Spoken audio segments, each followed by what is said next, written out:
Annie. Good afternoon, Mr. Cosby. All right, welcome to Health Business. How do you feel today? I feel so happy that I'm going to talk about food in relation to the environment. It's something that you don't really get to hear all the time. So it's all about soot, indoor pollution, outdoor pollution. So let's relate it to our food. You sound like an environmental activist today. And you've been sounding so for the next 45 minutes right here in the studio. Straight to the point. Food habits and the environment is what we're looking at today. While I was coming to the show, I looked at the carbon footprint. And then the food we eat actually has a role it plays. The food habits, that is the way we select food, we cook food, we serve food, and also eat the food available to us, has an influence on the carbon footprint. Because here, when we eat food, we actually defecate out, and then when we cook and prepare food, there has to be some waste, even at the production level or during storage levels. There are some food that gets wasted, or there are some food loss that also experience. So when this food waste is not actually harnessed well or well managed, it can lead to creating this greenhouse effect in the environment.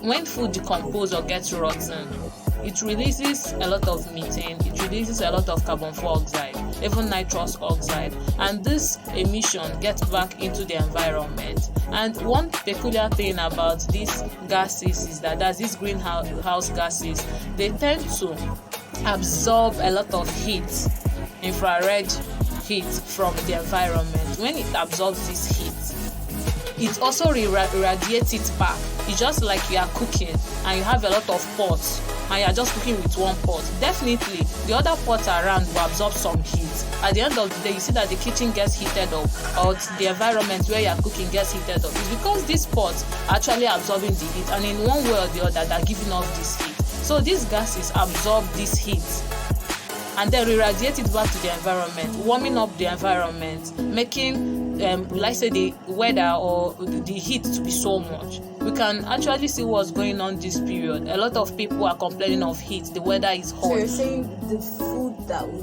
dispose causes heat in the environment? Yeah, by the greenhouse gases that are being emitted. Yes. But now the summary is that when we throw it out there, it will cause heat. Of course. In the environment. I thought, what happened to what they said about disposing food and that's actually helping plants grow, nutritious for the plants and all of that? They're doing it the right way. They call it composting. When you compost waste, you cover it up with some good soil.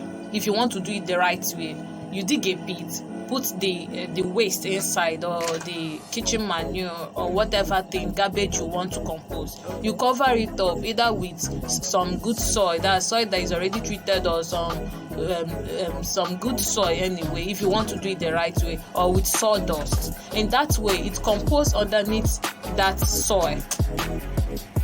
Whatever energy, whatever thing that's being released is trapped within that pit or that particular place. But here we go and throw our dustbin at the dump site. We leave it open in the atmosphere. A lot of reactions, or like say, a lot of gases are being emitted, and these gases, on the other hand, also absorb the heat that is being emitted and then radiate it back to the environment, sparking up heat.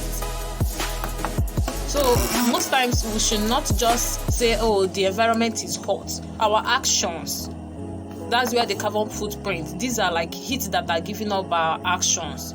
Our cooking actions, our production actions, transportation, housing and all that. But today we are relating it to the food habit. Why I chose the food habit is the change actually starts with you and me. If we imbibe good or better food habit, we'll be able to know how to preserve these foods instead of allowing them to waste or become garbage, and at the end of the day we affect our climate and cause a lot of drastic changes. How to preserve the food? Yes. Instead of making them turn into waste? Yes, or rot away. Oh, so there's a way to preserve the food waste that you don't need.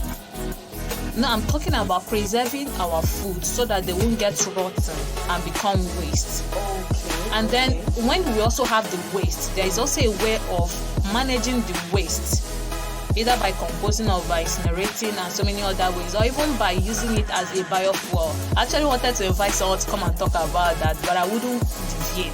He has been doing a lot of work with food waste, back of coconut and some other things. When you compost it and form them into briquettes, they can be used to cook, and the heat generated from them is quite less as compared to kerosene and all that. A lot of people are doing it, even in Kenya, and they're doing well.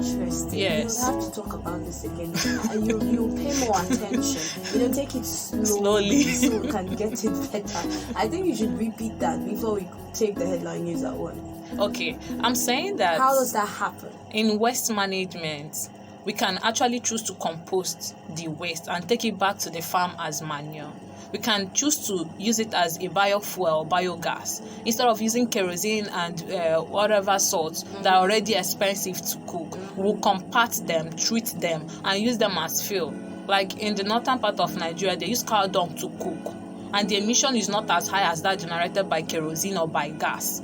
So these are innovative things that, if government supports this action, should be done.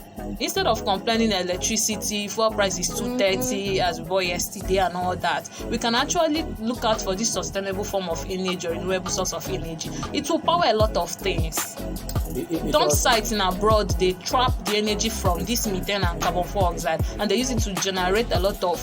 I heard there was one I was reading, I saw that 2 million houses could generate electricity just from the waste that comes from food. Wow. So I think this is what we need to think outside the box, so that we can just help manage our environment and our climate and achieve good results. You made mention of relating the carbon footprints and foods. You did a good job doing that. Oftentimes people look at waste as not something that should be disposed of, something that's not really shouldn't be taking account into usefulness. And here you're telling us that it's not just disposing it off, but that it also affects our environment. What are those things that we should be mindful of when we talk about waste disposing of our waste? What are those most delicate, most dangerous food waste that we should be mindful of? A lot of people will make mention foods in a can, foods in a cellophane, the one we call waterproof, and all of that. Those are foods that are very, very inimical to the environment, to the climate. We'll answer all of that on the flip side of 1 o'clock as we go for headline news